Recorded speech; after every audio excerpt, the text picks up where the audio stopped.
This is the Adoptive Mom Podcast. Adoption may look different for each family, but we need solidarity from other crazy people who took this leap. And that is what we do here. We encourage, we build up, we share the wins and losses. We lean on each other, and we get through this together.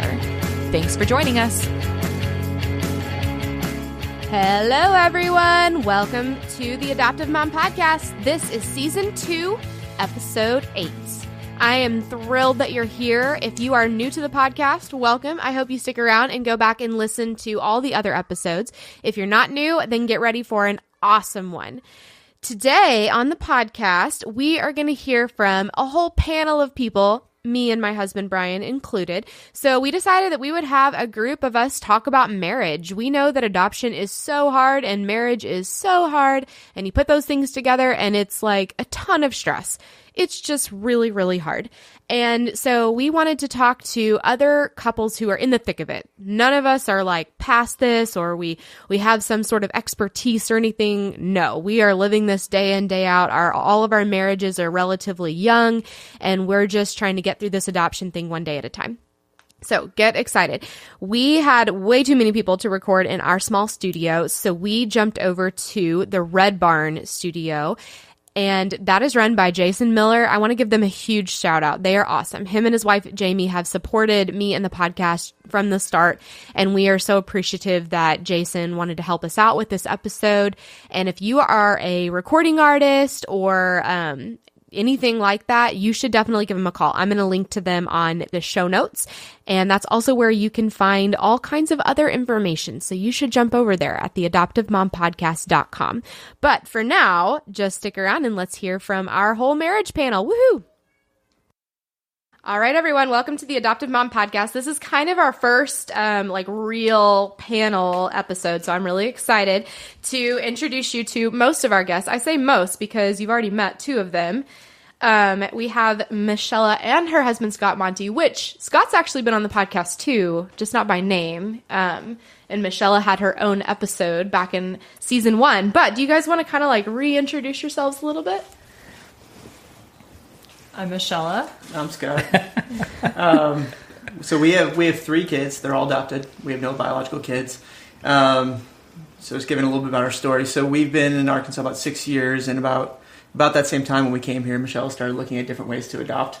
A lot of different ways. I think everyone knows that, you can DHS, you can go through private, you can do all the different kind of things. So we were vetting all those, and then Michelle kind of accidentally applied to one of them. We thought we were requesting accidentally, quotes. She thought she was requesting information, and so that's how we got our first son, is because she kind of accidentally applied. And she's like, oh, by the way, I thought I was asking for information. I actually applied for an adoption. I was like, okay, well, whatever. I'm never going to... It's a hard choice to willingly make, especially for your first kid. So we went with it, and that's when we got our first son, Asher. And about 2 years later, we started looking at other different ways. We opened through the call and went through DHS.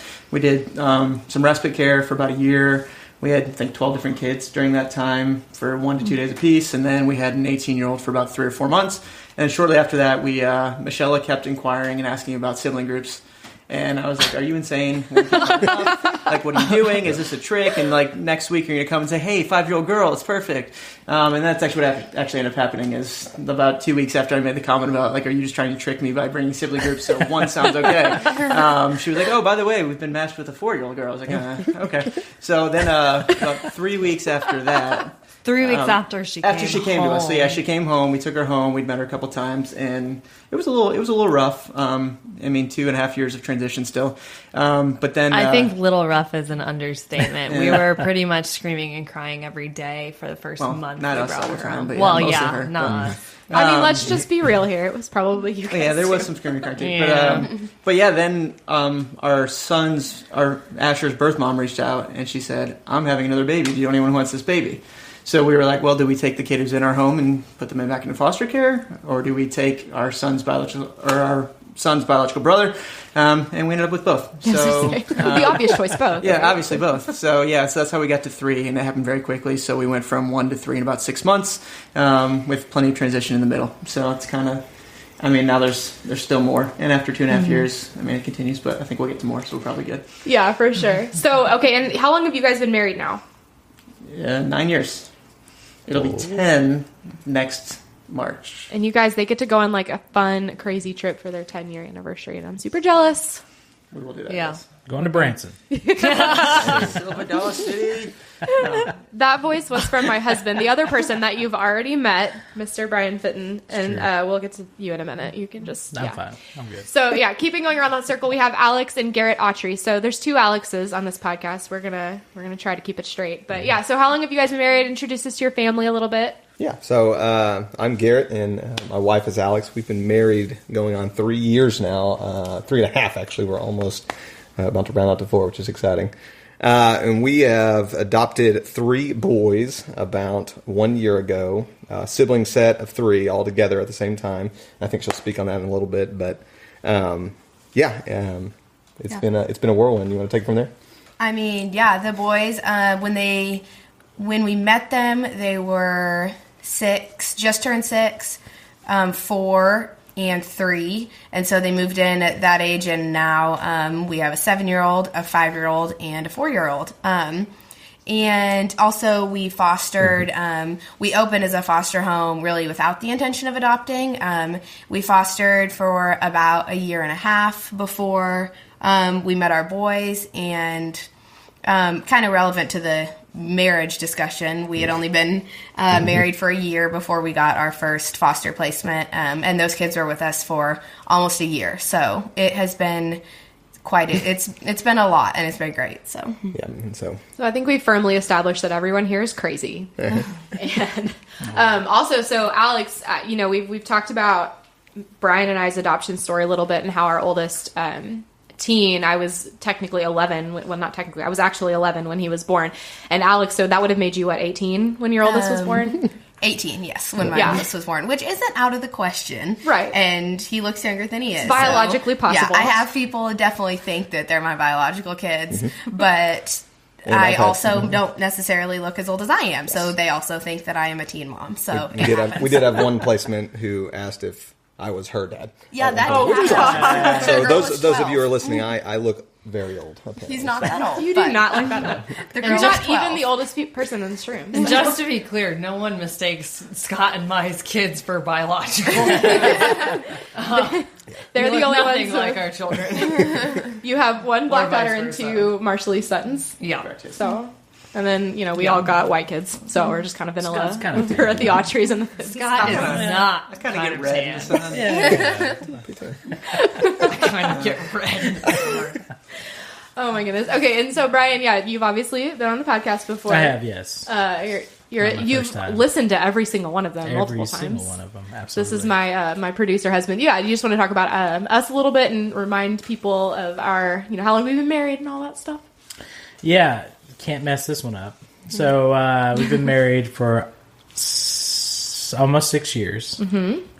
All right, got that one. We're good. And so we have 4 children, a 16-year-old, a 3-year-old, a 2-year-old, and a 1-year-old. Those are easy. So we started out with we were pregnant and then started the adoption training or foster care training. After that, we had our first son, Grady, and then he was about 6 months old when we got our first placements, Clark. And after having Clark for about 1.5 weeks, we found out we were pregnant with our little girl, Jane. And about 2 months after that, we found out we were... After the pregnancy, not after her birth. Yes, true. It gets a little muddy there at times. So after that, about 2 months later, we found out that Clark, the oldest, the teenager, had a half-brother that was abandoned at the hospital, and so we got the call to take him in. So we did that. And anyway, that's where we're at today. Yep. That's a fact. That's it. So, okay, that kind of introduces us all. And so my absolute goal for this podcast is I just really wanted to give people that are in the adoption world already kind of some solidarity with this whole marriage thing and when it's paired with adoption and how it's just really hard sometimes. It's also really hilarious sometimes. There's lots of different emotions that we go through. And so I wanted to have multiple people talking about this because obviously every marriage is different. And so we have a 3-year marriage, a 6-year marriage almost, and an almost 10-year marriage. And so we've got a little bit there, but we are all also very much in the thick of it. No one here is seasoned at it. No one here is like, well, back when we had young kids, 'cause we all have young kids right now. So on that note, I just wanted to jump in with a little bit of a lighthearted, funny story, and I'm going to keep picking on the Monties to go first. So what's like the biggest stupid fight you've ever had as a couple? I think the biggest stupid ongoing fight we always have is dishes in the sink. That's disgusting. Or I am expected to be the navigator in the front seat always, so it is always my fault if he turns the wrong way. Well, I mean, yeah. Always. Well, you could turn Google off a little too. But. Well, I love that this is Michelle talking about it and then Scott explaining why. why he gets angry? Yeah. Or it's annoying. Apparently I cause these fights. No, actually you cause them by leaving the dishes in the sink. I might have 3 little minions This is to real take care life of. right now. It's happening. Breathe it in. No, it's fine. We're good. Not a big deal. Not at all. By the way, I so did the funny. dishes 3 times today. I know. Okay. Thank you. I appreciate that. Oh, I love it. You're welcome. All right, what about you guys, Alex and Garrett? So we do a lot of stupid things, and we have a lot of really dumb arguments. So to categorize them, I think we'll pick sports this time. Okay. Just to pick a category.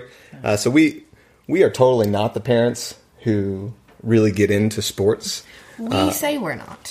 We say we're not, but we've learned through this process At least one of us might care a lot about sports. just a little bit. It's not me. And we're not going to point fingers. It's very unclear who that could be. But so just for the Nobody record. could see him if you were pointing him anyway. Yes, and so we discovered, just by chance, a couple months ago while we were at a soccer game, that one of us cares a little bit more about sports than we realized. And so we had a nice, ridiculous argument over a 5-year-old soccer game. So, And our kids Very are enjoyable. by far Yes. the least athletic on the team. No so it coordination. does not Zero matter. coordination. None of this matters. Oh, I love that you guys Preach. can admit that, though, that you don't feel like you can. Hey, Oh, yes. doesn't matter. They don't care. They don't even know. So doesn't matter. Future to boys, them. if you hear this, I'm sorry. Right now, you are just not coordinated. That is a fact. Practice. Oh, we would admit that about our children. Oh, They're not coordinated. Absolutely. We just hope they're really smart. That's all. Or maybe they could pick up an instrument. Yeah. Our son had his head stuck in a movie theater seat, so we're out of the college Man. Our kid got his leg stuck in the bench at the zoo the other day. Yeah, so it's like he just. train pulling up. All right, we're all getting on the train. Oh, yeah. Leg that stuck. was definitely What are you How? doing over How there? did you do that? It was definitely like one of those parenting moments where you're just like, oh, fudge. Like, everyone is looking at me in this entire theater because my kid is screaming and I can only see his legs and feet. What movie was it? Oh, yes. Sing. Yeah. Yes, that'll get him. I attempted to take the oldest 2 by myself.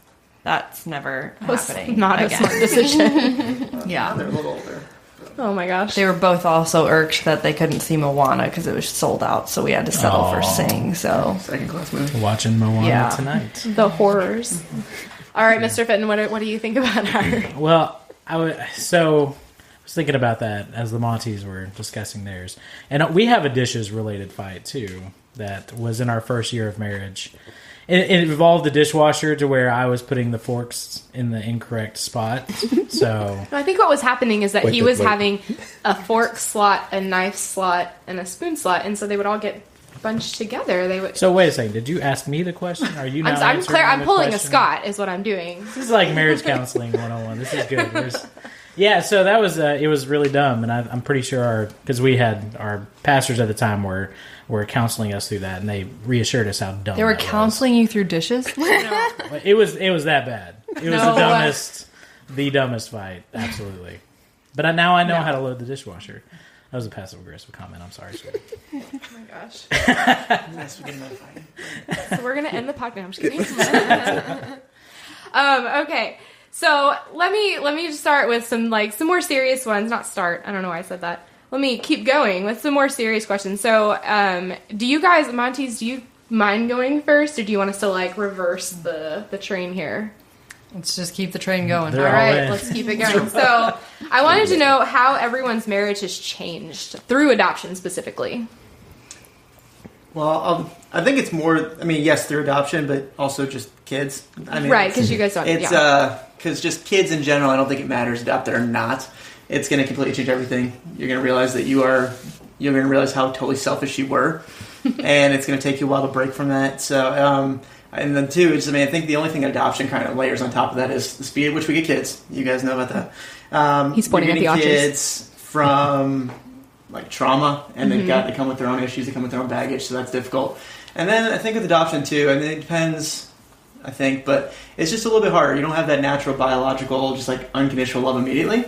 Like especially when you bring a kid into your home and they spend the first months screaming at you nightly. Like that makes it very difficult to love that child. So I mean that makes it difficult between us two. She's definitely the calmer of the two. I am not. So that makes it difficult when kids are screaming at me, and I have a really hard time just walking away or backing down, and then that impacts her as well. It's difficult. What about you? How do you see those exact same situations, Michelle? Scott described them pretty accurately. I think that, throughout all of this, like, being able to be honest with yourself is definitely, like, a key point that if you have not come to already, you definitely reach pretty quickly. I think there's definitely some interesting, like, extended family scenarios when you layer on adoption. I don't know. Everyone, like, especially within your family, if your family's like mine, like, they just, have an opinion and can't help but share it. So, they have a traditional parenting opinion. Yeah. We have a lot of extended family too that have fostered and adopted, but a little less so on Scott's side. So I think that when I think you're fighting kind of some of those additional perceptions, that's hard. Like, people question, like, why was this your first choice? Because for us, this was our first choice. Like, we hadn't even tried to have biological kids. Like, yeah. So, Scott was going to make a snarky comment. Anyway. I was waiting for it. It's okay. Yeah. So, it seemed like it was going to be a good one, Scott. No, it probably wasn't. Future kids, please tune this out. No, yeah. I would agree with just those things, like the speed at which the adjustment comes, especially going from one kid to multiple kids. When you get, a 4-year-old or 16-year-old, like, you don't really know what to expect for that age.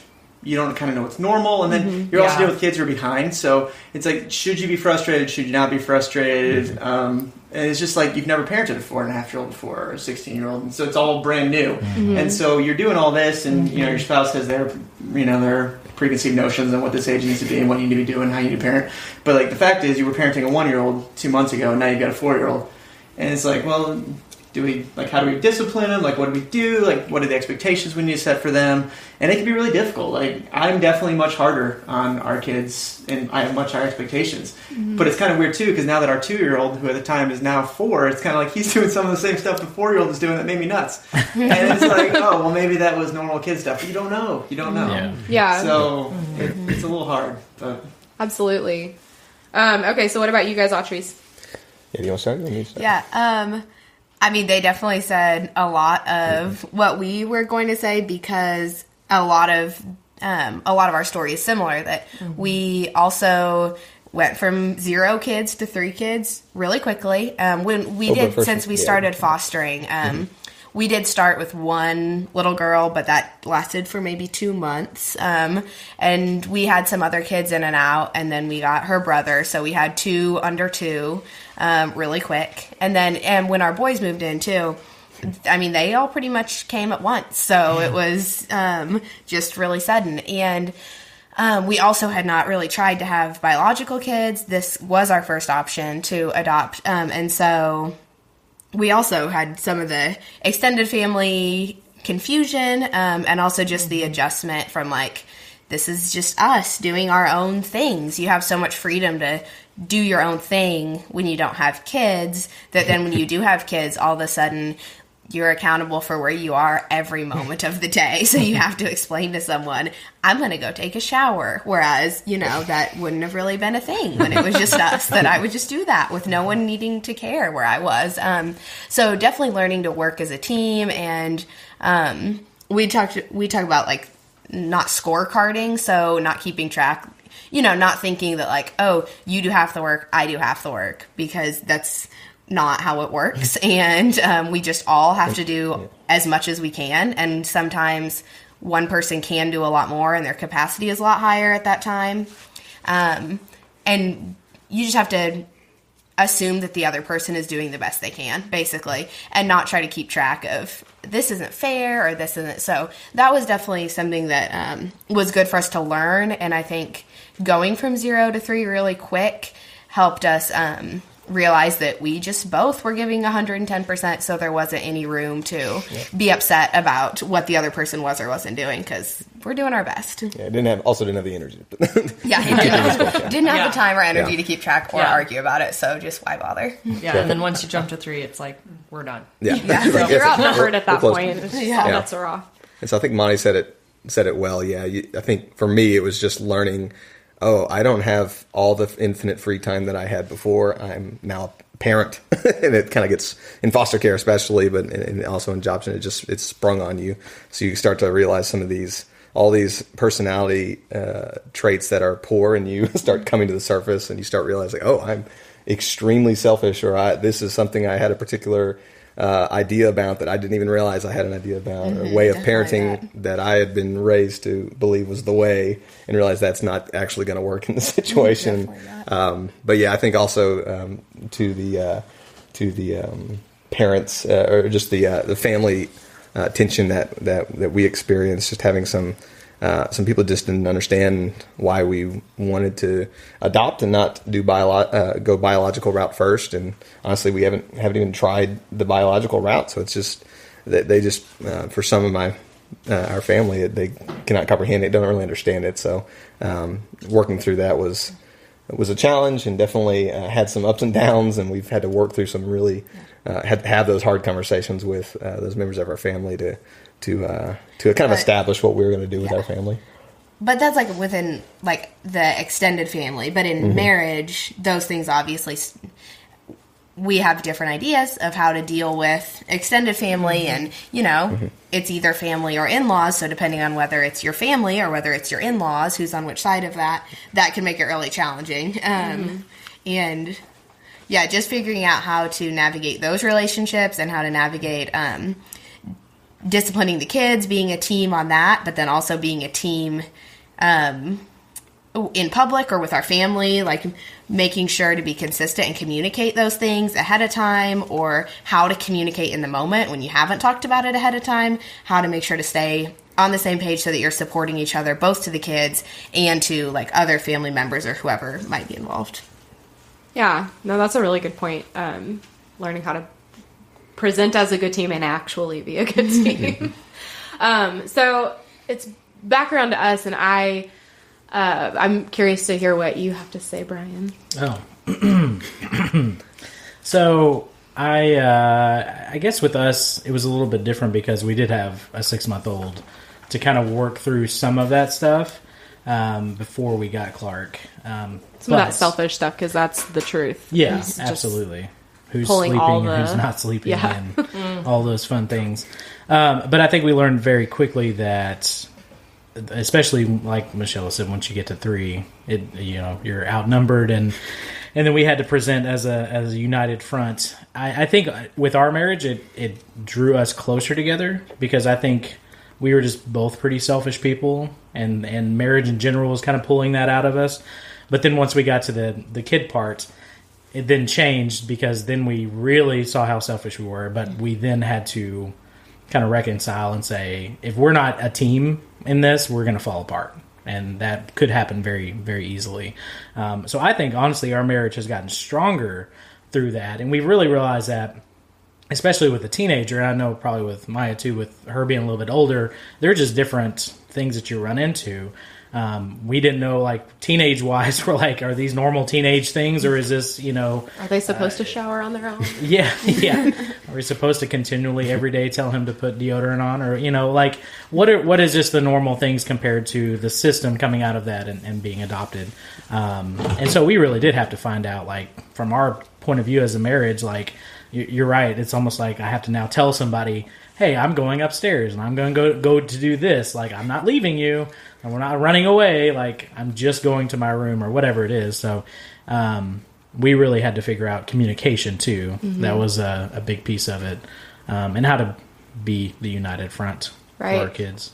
I would say we had to learn how to give each other space, for sanity, but also space to grow in our own ways. Because as we know with adoption, attachment looks so much differently than with our biological kids. And, you guys don't have those experiences with biological kids, but I'm sure that attachment doesn't just happen. Like, they're placed in your home and all of a sudden you're their mom, and, and I know that you guys got 2 from birth, so it's a little bit different, with private adoption, but even with Maya, attachment happens so differently. And I know you guys personally, and I know that attachment with Maya has happened on different timetables for you guys. And it definitely happened with us, with our kids.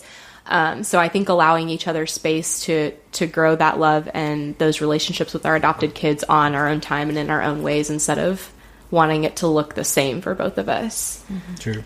And counseling. Lots of counseling. Yeah. I don't know. Yeah. I guess that did change.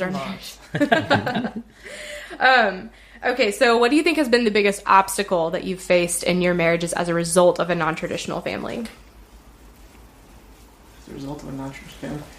I mean, it's probably just keeping sanity when the kids are insane.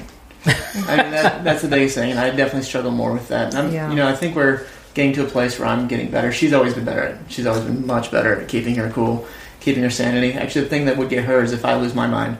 Yeah. That's what drives her off. Not usually the kids. She somehow separates the two. Mm-hmm. I think I take things much more personal. When a child is screaming in my face, I think it's like, why do you hate me?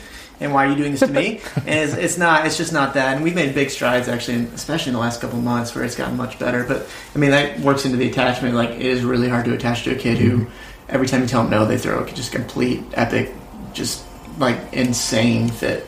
And somehow she has managed to do it. So I think that's been one of the hardest things, is I couldn't do it. Like, there was times I just walk away, and she felt more like maybe I was quitting, rather than just trying to take time. But she gets it too, so I don't know, it's a mix, I don't know. Yeah, I guess that, I think within all of that, it's a little bit of, like, being, okay, since he's self-proclaimed I was the most patient one, I'll just, claim that. You'll just take that, So, yeah.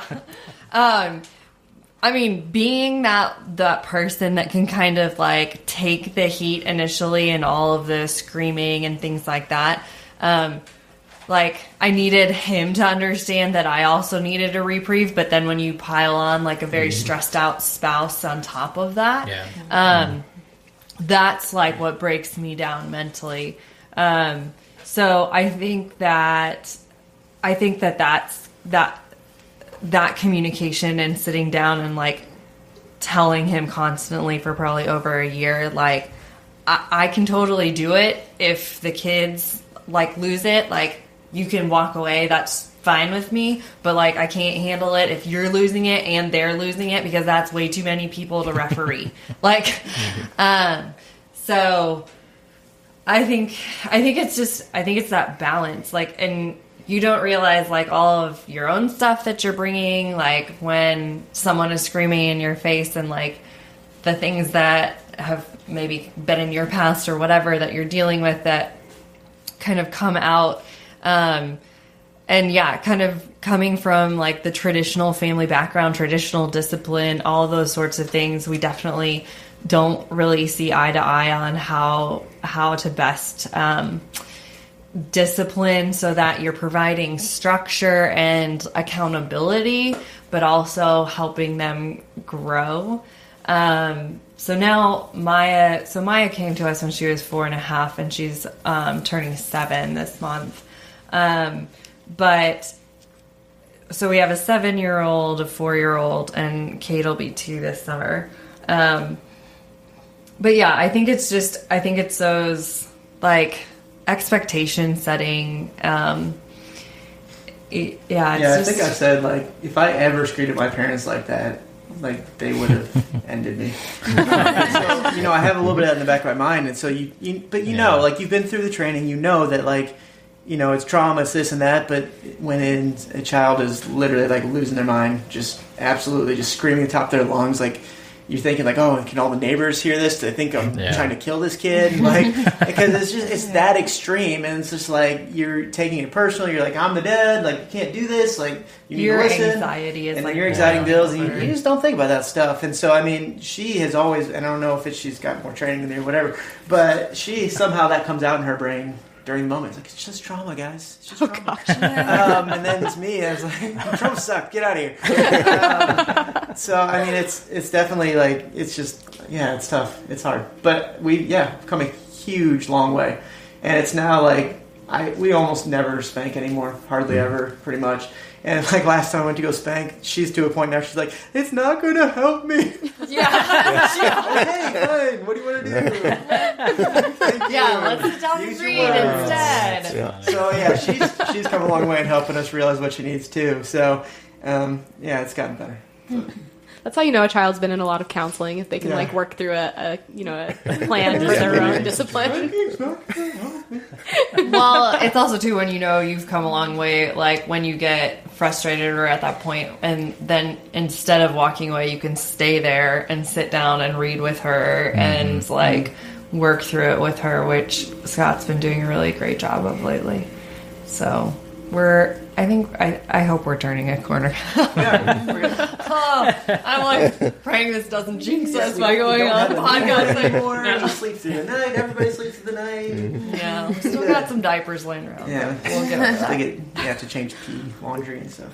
Oh, I don't even want to hear you guys talking about diapers. You're like swimming in them. Yeah, seriously, we have our Amazon subscriptions, 2 boxes a month, baby. Oh my gosh! All right, so what about you guys, Garrett and Alex? Biggest obstacle you've had to overcome? I guess the biggest point of like conflict or contention that I remember in relation to our current kids is having to go through the matching and disclosure process.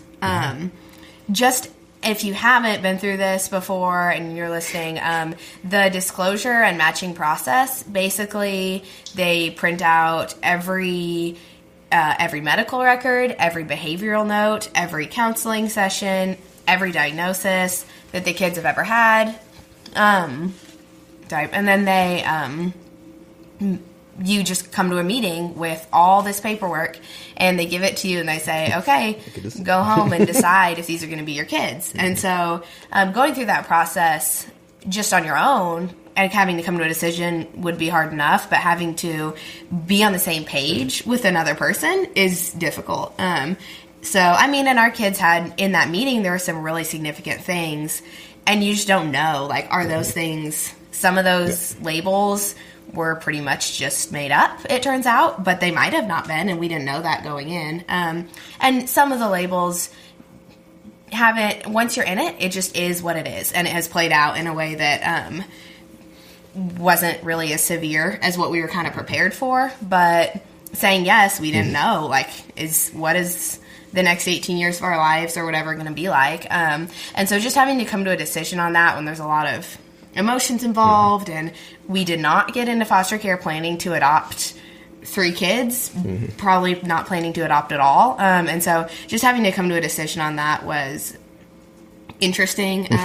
As a couple, just both of us getting to like the place of feeling like, yeah, we should do this at different times, and having to be patient and like figure out whether to go forward with that. And it was just a lot, and it was some really intense thing to have to decide together. Yeah, so for those of you who are out there about to go into those meetings, you're in for a journey, but but it's I don't know, it's just interesting. I always joke, if if my parents got a rap sheet of my life before, would they choose to take me? I was like, I don't think so. So it's just a unique situation to be in for sure. I think for me, I think I mentioned earlier, but the parenting or just the conflicts that we had with family and the traditional family model were really stressful. Really stressful. Really hurtful. I think we weren't expecting it. We grown up been told that my family's going to accept whatever decisions I wanted to make, and to realize that this was actually one I wanted to make, and kind of didn't feel supported was a hard thing to realize, hard thing for me to realize, and something we had to work through. But the grace of God, it's actually gotten substantially better, and they're starting to understand us better in new ways, and see us in new ways, and meet their 3 new grandkids, and get to learn about them. And so that's been wonderful, but it's definitely been a challenge for sure. And definitely, I think I relate with what you were saying, Monty, about the just having your expectations and having things ways of parenting that you have going into it, and having to kind of just start sift through personally, like, this is something I have a bent towards because I was raised this way, and it's going, and I don't want to necessarily enforce that on a child who enforce my ways or my upbringing that is on a child, and not give them a chance in a lot of ways. So I think a lot of even if it was a good thing for us, but that doesn't mean that it's going to be necessarily a good thing in our situation. And it's just so different with kids who don't, just like you were saying, like, attachment isn't immediate. You don't feel like their mom immediately. They don't feel like I'm their mom immediately either. So they don't walk into our house at 5 years old knowing, like, oh, these are my parents and they love me no matter what. Like, they have no reason to believe that. And so you have to prove it to them. Yeah, we have to prove it to them, and we can't discipline the way our parents disciplined us when we have never doubted our parents' love, but we don't have that base with them. And so having to agree on when is like, okay, this is a moment to connect and give grace, or like, this is a moment to set a boundary and give a consequence. Having to agree between us on that definitely takes communication. Yeah, gosh, those are like a bunch of really good points.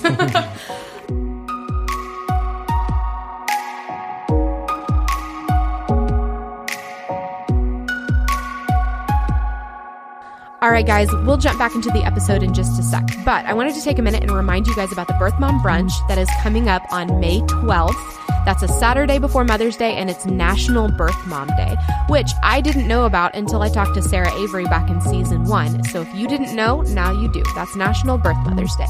And we want to take that morning and just honor these incredible women and the brave and courageous choice they made to give their child life. So if you have any resources or encouragement, then I would love for you to reach out to me, and you can become a volunteer for the event. You can just give us help in any way you can. That would be amazing. We definitely want to honor these women and show them how much we appreciate their choices and their lives. We are partnering with Shared Beginnings, another adoption nonprofit. They seek to support birth moms through this process. They give them legal counsel and just help with housing and expenses, and just come alongside them to advocate for them along the way. And that nonprofit is actually run by my mother, who had an episode back in season 1, and Michelle and Montie, who's on this episode that you're listening to right now. So you should definitely check them out as well. I'll link to them in the show notes. But let's jump back into our episode.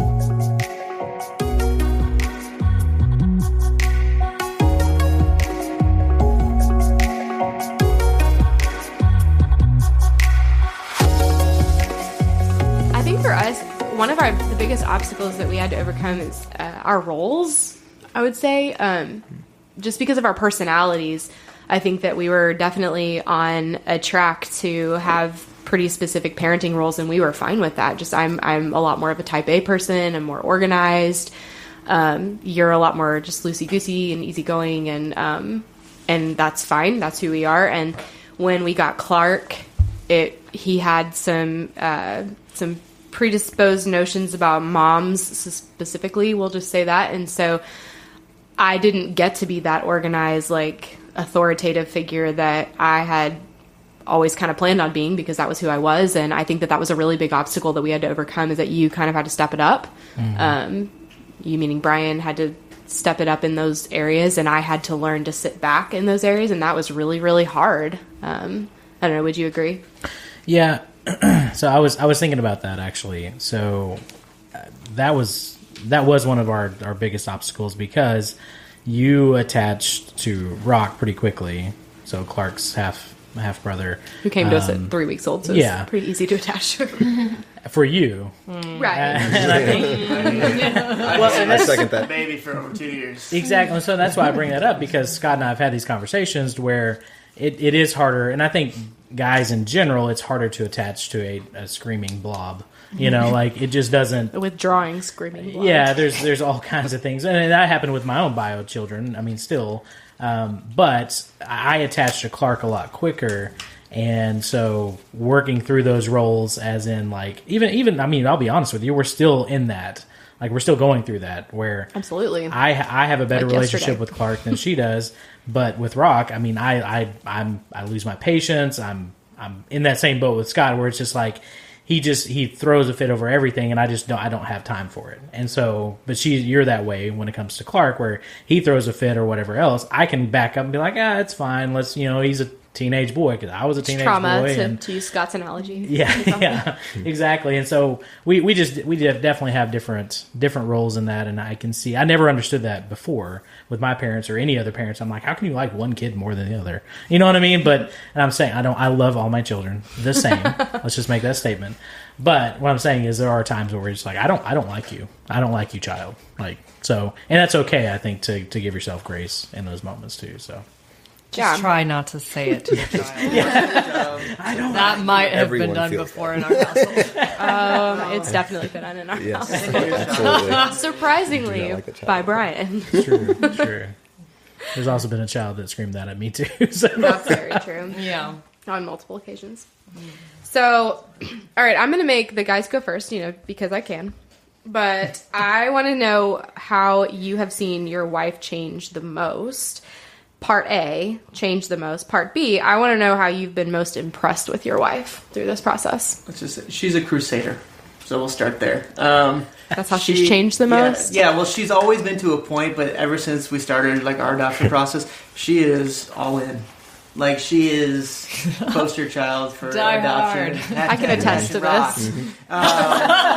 So yeah, she is all in, both feet. She will talk to everybody. She's organized events. She helped get adoption benefits changed at Walmart. She meets with politicians. She does all of it, and then there's me. I'm just kind of like, I'm a dad, I think.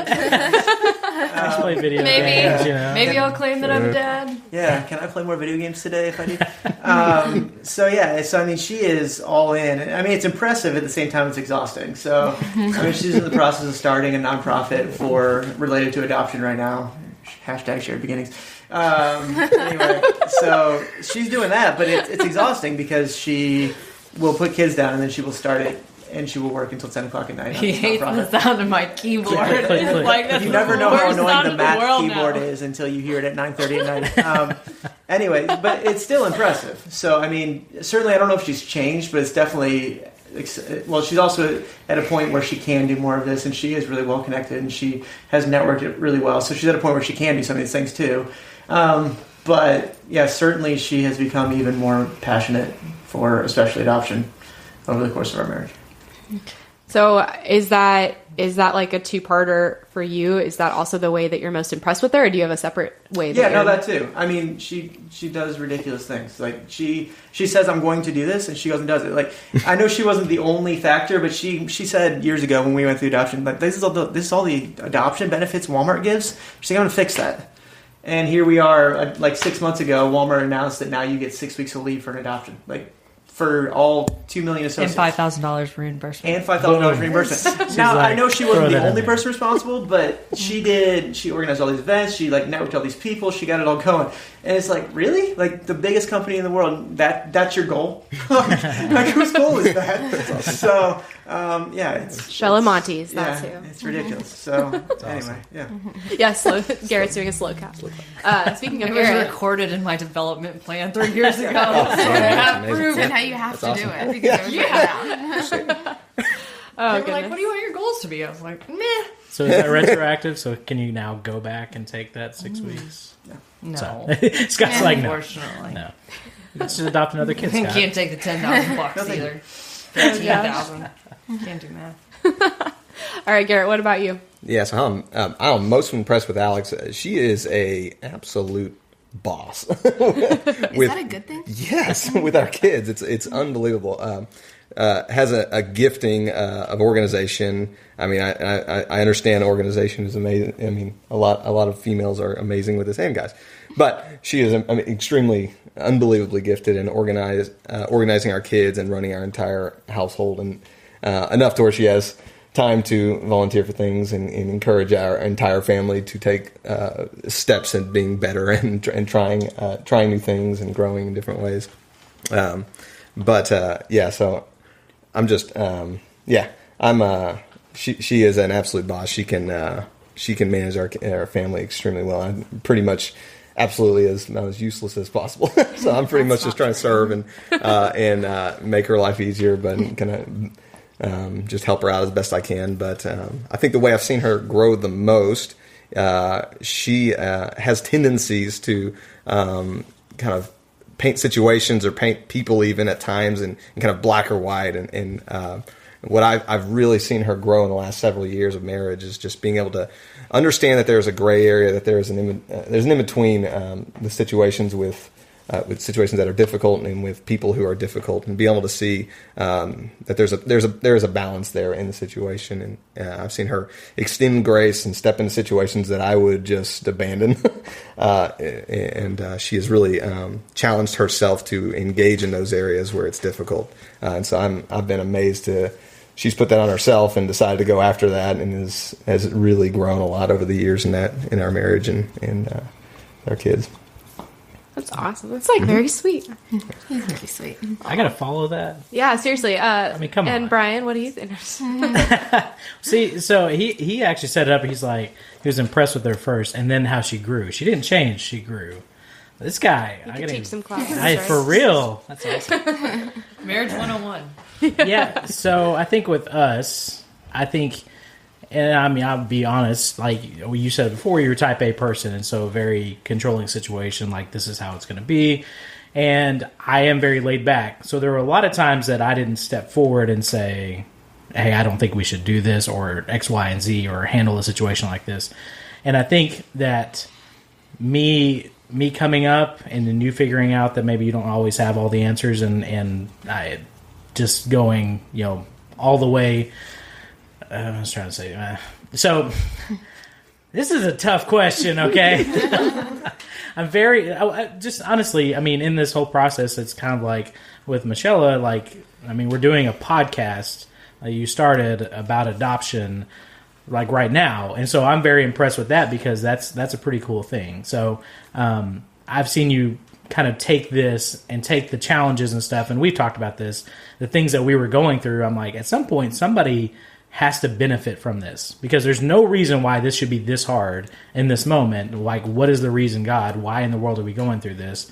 But it is one of those things that you come out a lot stronger, and I've seen you come out of adversity a lot stronger and able to speak in an authoritative way of saying, hey, I know it's hard, and I want to be here to help you, because there is life on the other side of this. And it's not always going to be hard. And so I've seen you kind of come out of those hard times and do things like this. So I'm very impressed with this. Oh, thanks. You're welcome. This is a really fun podcast. However, I've said it once and I'll say it again. Would not exist without you. So, all right, ladies. So Michelle, what's a way you've seen Scott change, and how are you most impressed with him through adoption? Yeah, so I think he kind of alluded to this earlier, but he was really probably not ready to be a dad. I probably forced that in a lot of ways. Sorry. But not. Sorry, not sorry. Yeah. So I think that he liked to hang out with his friends. He liked to go to movies. He liked the freedom. And so all of the dump on of having 3 kids and the additional stress, and what we didn't say is for even the first 2 years when after Asher came to us, he had a lot of like medical issues and he screamed at us a lot. So I think just watching Scott kind of like grow into that role of being a dad, and kind of like you mentioned even recently, like in the last few months, just being able to sort of like Garrett said, like exist in that gray area. Like Scott is very much like, this is right or wrong. Like you do not act this way. You do act this way. You automatically respect me because I am.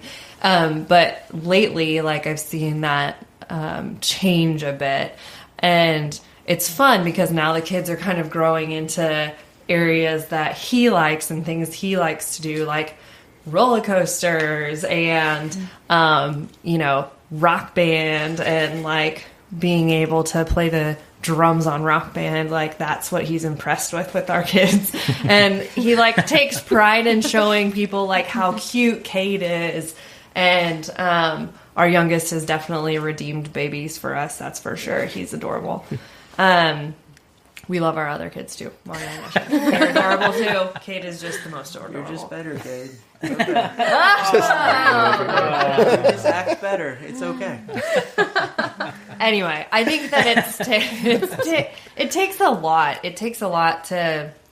I think most of the guys have mentioned like just the connection aspect. Like it takes a lot to get there, even with the baby blobs, and then with the traumatized kids on top of that. So I think that I'm most thankful and grateful that he's like growing in that area, and really has kind of gotten to the point where like we can like exist in that gray area, and we can just suggest like, well, let's read a book if you're losing your mind, or like, if you get a soccer ball to the face, I'm actually going to hug you and be like, it'll be okay, they're there. And that's really all they need. Like, so Good job, Scott. Good job. all of these have happened in the last few days, but They're there. I may have said they're there. yeah, literally, with the like slow pat on the back. It happens. Felt genuine to me. I love it. But I think that like to breeze over like how hard this really is, like, would be really unfair, because I think that for our marriage, like, it has been really hard for the last 2 years. I think, like, you compound the family aspect and, you know, the judgment of, like, well, your kid is acting this way. Why can't you fix that? Or why are they doing that? Why are they screaming and waking up the entire, you know, vacation household of 20 people? To, you know, how we handle discipline differently and things like that. So I'm really proud and happy that, like, we finally kind of come to this place of, like, we're not at a state of equilibrium yet. And you definitely intentionally, like, one thing he's really good at is, like, making sure that we, like, go on at least 2 dates a month, probably.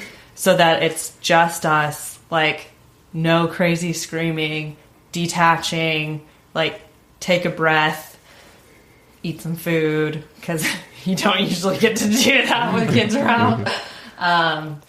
So I think that he helps balance the crusading part of me and reminds me to help, like, stop and take a breath. That's a good one. Okay. What about you, Alex?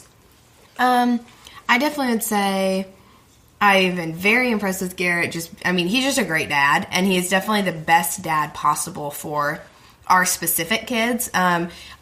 One specifically of our kids had a really hard time with men, and so when they first moved in, it was really difficult for a while, and I don't know if I could have handled it with as much patience and grace and understanding. It's not personal, as Garrett did, and just being like the opposite of what our son expected in terms of just being so patient and so calm and never raising his voice.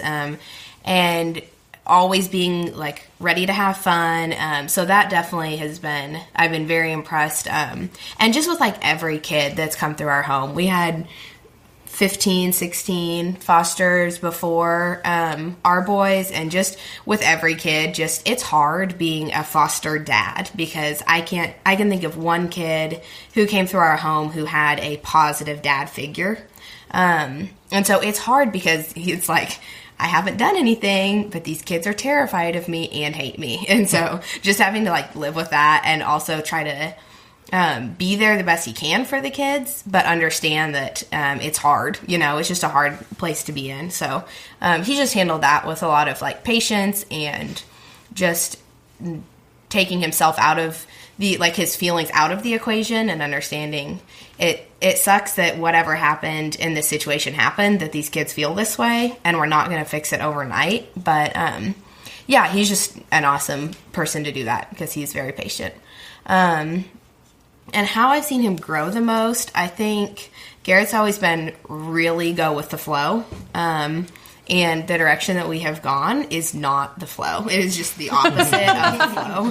And so that, like he's kind of said, like that comes with a lot of pushback, both like major long-term pushback from family, and just like incidental weird pushback of just like managing things differently in public. That's hard for people who don't like to be noticed and don't like to stick out, and just like not worrying about, are our kids behaving the same as other people's kids? Are they just as well behaved? Are they just as mature or whatever as other people's kids? I definitely have seen him grow a lot in that, and just doing what's right for our family, and having to like stick up for our family and say like, no, family members, like I know you want us to be here at this time, or you want us to do this thing this way, but my family, meaning redefining family as me, my wife, and kids, like my family needs for us to do it this way. So like, sorry to disappoint. And he hates to disappoint people because he's really nice, and that's awesome. But he's definitely grown in his ability to stick up for our family, and to think about and understand what our family needs, even if that means maybe letting somebody down. Yeah, no, absolutely. I think we've definitely can relate with that one as well. Why don't we talk about the guys talking about the guys? Like, I have all kinds of beard. Yeah. Ways that Scott's most impressed you. Yeah. Ways that Garrett has impressed you. Wait, are you trying to one-up me? He didn't say anything about his Mario game. Like, Thank you. kills it It's on Yeah. Super Mario Someone World. is recognizing Bromances are detrimental, like beyond important, like throughout this entire process. If you don't have a bromance that like understands what you're going through, That's the only thing that has kept us alive. I have secretly texted Brian multiple times saying, Scott really needs to get out of the house. Please take him. And then I'm like, well, Alex, I mean, Scott. Yeah. He needs. What do I do? You know? I mean, I gotta go. See, now you guys have to involve Garrett, because Alex. Hey, also I know that's true. I'm here. He's Let's go. jumping in. Mario Kart after this. And anybody listening, if you want to come to Northwest Arkansas, Mario Kart it with us, please do. All right, I'm back. So for me, I think it's definitely been seeing you embrace. We already talked about those role changes, and I think that since that is so not your personality, to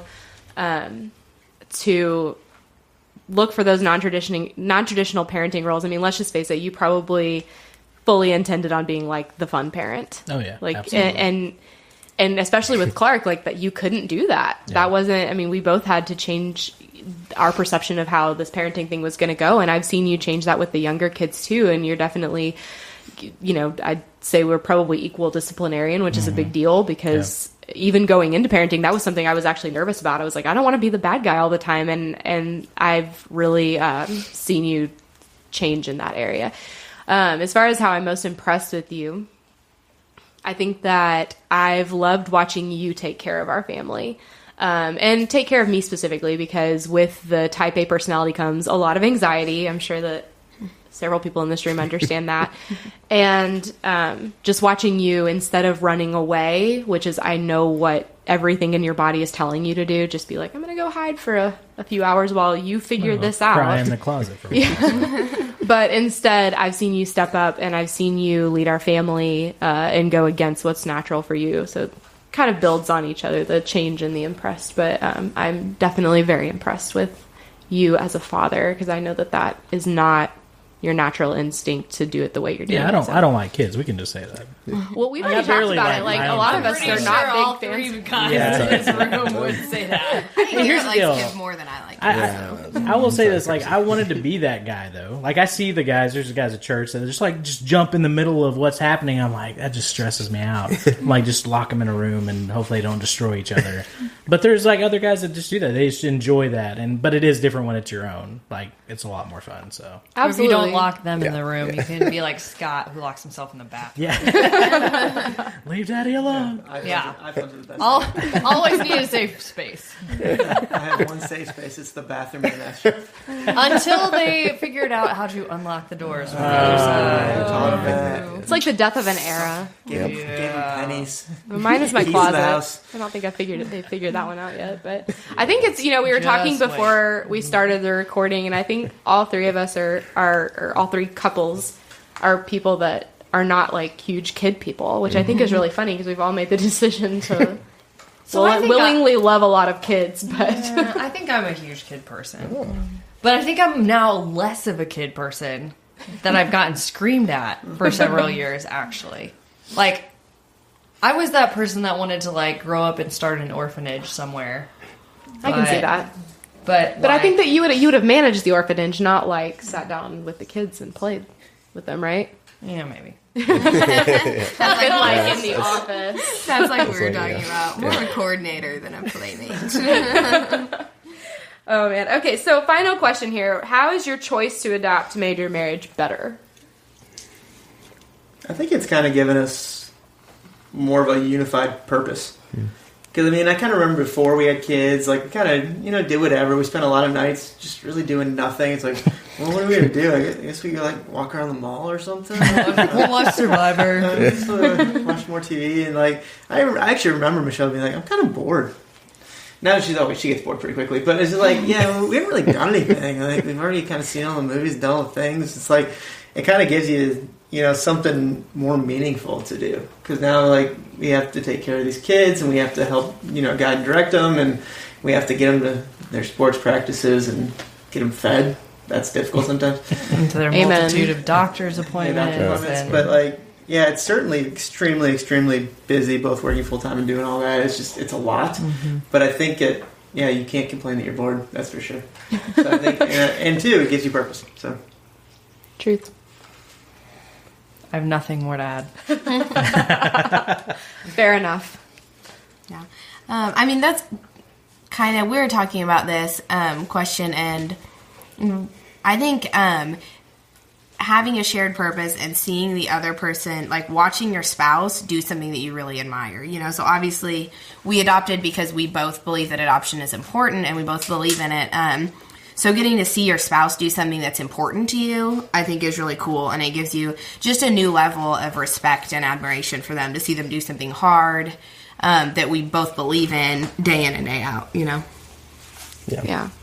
Yeah, I think it's definitely forced us to be to improve in our teamwork and to work together and to strive for a common goal, which is to try to make these kids citizens someday that aren't in prison somewhere. Hopefully not. But, Why would you say that? Are just trying not to mess these kids up as much as possible.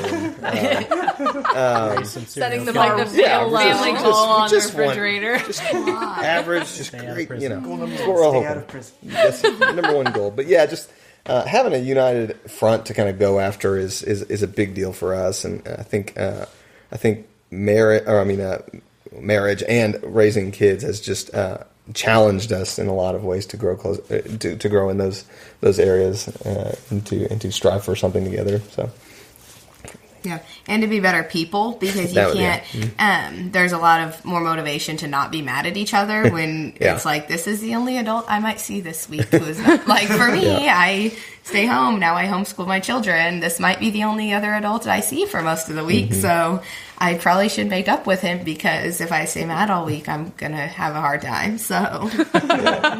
You really have to step up and, like, actually do the things you're trying to teach your kids how to become. I want you to be a decent citizen. Oh, I have to be one too. I have to try to model that. So that's been a big, huge challenge for us too.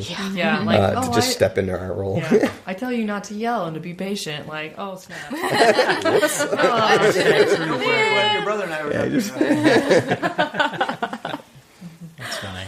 Oh man. So, I think with this, I've learned that it's just kind of funny because growing and when you get married and like you set out to marry like the hottest person you know, and like that's the goal. And then once you get into marriage, I figured out that like having children has made me fatter because I can't get to the gym as often. So Alex still loves me. So I know our marriage has gotten stronger through that. So there's part of that I'm really happy about. So You're not fat, bro. Thanks, bro. And also, Scott still loves me. Very attractive. There's a lot of things that are really good about this. So, but There's a new girl reference in there somewhere. So I agree. I think we were kind of the same way. We didn't really have purpose. We were in a lot of different things, but I think having children has I've become less judgmental. And I think we as a couple have. No, that's true. I was at a flight coming back from California, and there was a screaming child, and I was like, "Feel your pain, bro. I get it.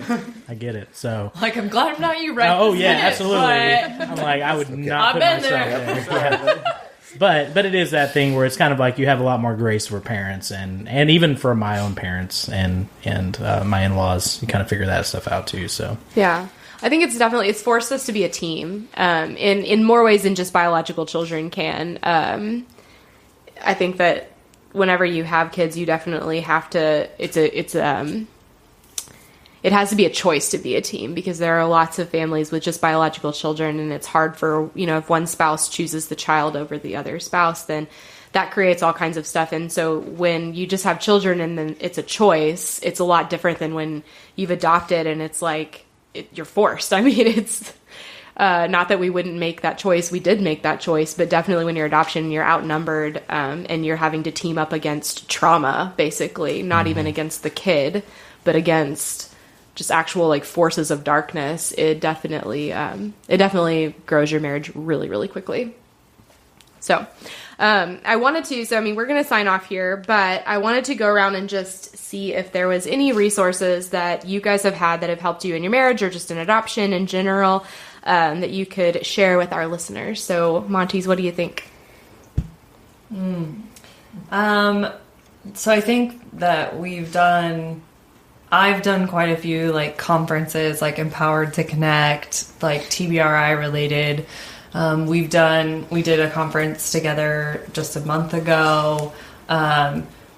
Really those kinds of things, even though like you look at them and you're like, oh my word, this is such a time suck.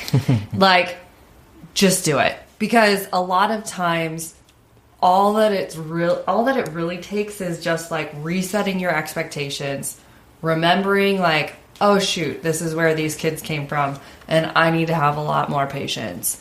And this is why they're acting the way that they're acting. And like, it all makes sense if you can kind of like step out of your environment and into almost like a classroom type of setting. And so even though those things seem like overwhelming to take on, like we did a 6-week class together. Like the Empowered to Connect is just a 2-day thing. But those really help just kind of like remind you and kind of like almost like it's like hitting a reset button. Like, oh yeah, okay, I've like wound myself so far up about all of these things. I just need to like go back to the beginning and remember like all the stuff I did in training or whatever, and then it just kind of like clicks again. So I think that like anytime those things are offered, even if there's a little bit of like, financial commitment, I would say that those have I think, been the things that have helped us the most. Because, like, let's be honest, who has time to read? Like, I've gotten so many books and, like, from the counselors or whatever, and I'm just like, thank you so much. Really, what's most helpful is, like, when she copies just a chapter for me, and I'm like, oh, okay, I could probably read the first 2 pages of this. I was going to say, you read, like, 2 chapters, and you're kind of like, I get the gist of the book. I mean, I have I have books on my nightstand that have been there literally for years, like The Connected Child and, like, all of those things. I'm sure they're good too. Which are great if you have, like, if you can find the time away from your screaming children to, like, actually, like, decompress and do that after a long day of, like, being screamed at. Yeah, they're great from... Not that that's decompressing. I mean, that's, like, further work. Brain work. Yeah, So... I'll add, I think we've kind of joked about it, but friends who kind of get it. Like, it actually...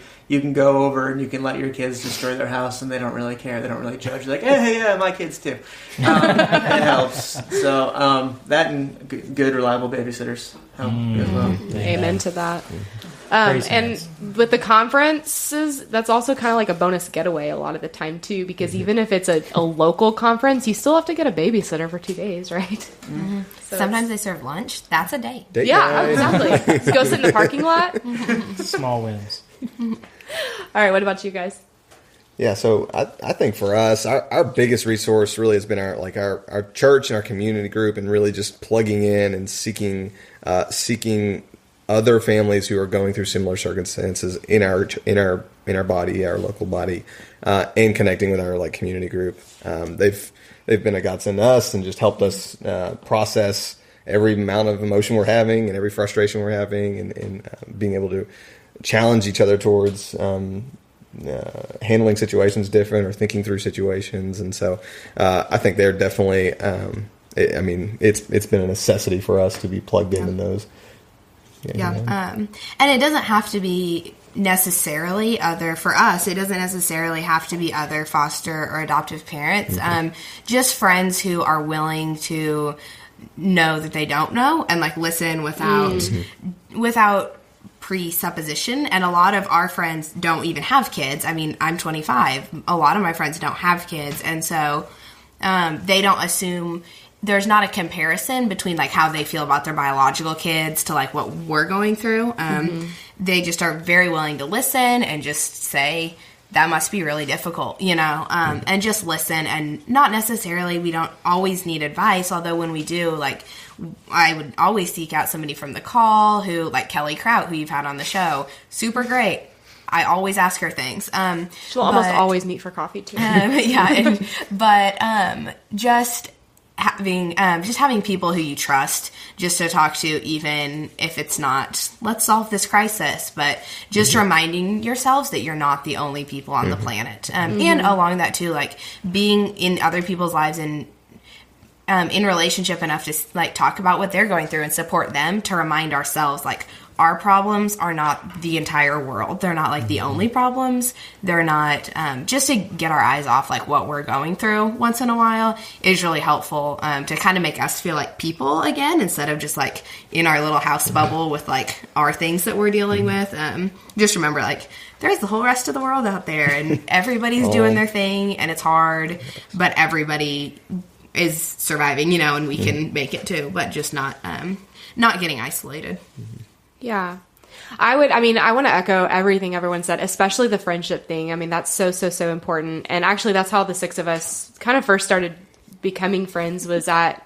They all came to my house. That's true. And if you listen... And the kids did destroy the house, and she didn't judge. Absolutely. Hey, but everybody, I think, made their kids pick up before they left, so... It's all I don't remember if they did. We probably didn't. There was a lot of lightsaber fighting. For the record, we when you hand out lightsabers to all the kids, Michelle... Those lightsabers still live at my house. I still have a vase full. Beat each other regularly. We like them. But if you listen to Michelle's episode from season 1, that was what the whole thing that it was about, was friendships and adoption, and getting inside other people's houses and stop isolating yourselves within your own, just junk in your families. I want to add counseling as a resource. That's been a really big deal for us. And I think that the stigma is that if you're going to marriage counseling, it's because your marriage needs counseling. And that's not true. We go to counseling every single week, and we're not in crisis. We're not fighting constantly. We don't according to our society, we don't quote need counseling, but it has been the biggest resource for our marriage that I think has bettered it. Well, I think finding a counselor that has been through it. So our counselor has adopted before. Mm-hmm. So she shines grace on our situation and allows us to give ourselves grace, which we didn't have that before. While pointing us towards each other constantly and to Jesus, of course, but just focusing the regular stuff that we go through in our daily lives and turning it back and be like, how does this affect your marriage? How does this affect you towards each other? So yeah, finding a good counselor for sure, one that understands and one that is trauma trained, that's a really big deal. Sure. But yeah, would you agree, or do you have something else? Yeah, I agree. I mean, I'm the digital guy, so there is a ridiculous amount of Facebook groups out there that are adoption heavy. There are nonprofits all the time that are really focused on a specific niche in the adoption community. So I would say, try to find those resources. Rather, because if you can't leave, I know there are some people that just don't have that around them, but there are online communities that are here to help and encourage you in those moments too. And I do want to say too, on this simple fact that this is a real situation, this is a real podcast. Like this is what we came to do this and talk about how hard it is and how hard these situations are. But you referenced it in your last Facebook Live video that, if we would do it again, would we? And obviously there are situations and things that have to change in our knowledge now. But, I mean, we would do this again because it is very rewarding. And no matter what happens, we're going to make an impact in these kids' lives. And that's kind of the point, that it's not about ourselves. And so I guess I don't want to make sure that anybody listening who maybe has not adopted or has not fostered, it can be scary. But there are resources and there are friends and there are a lot of support systems out there for you. But to go for it, I mean, it's worth it in the end. So but lean into those resources for sure. Don't feel like you can do Have it. a phone a friend before you do it. Yeah. Oh, absolutely. Yeah. Oh man. Okay. Well, this has been really great. I am so excited. So, I'll link to everyone's social media and talk about anything that we've discussed in the show notes. But thank you guys so much, Michelle, Scott, Alex, Garrett, and Brian, for joining me on this episode. And I hope you guys have a great week. Thank you for listening to the Adoptive Mom Podcast. I know this stuff is hard, and I hope you found encouragement here. Remember, you are enough, and you're doing a great job. God wants to be at the center of this journey, and He is big enough to redeem all of our mistakes. Don't forget to check out show notes and other resources at theadoptivemompodcast.com. Thanks again for listening.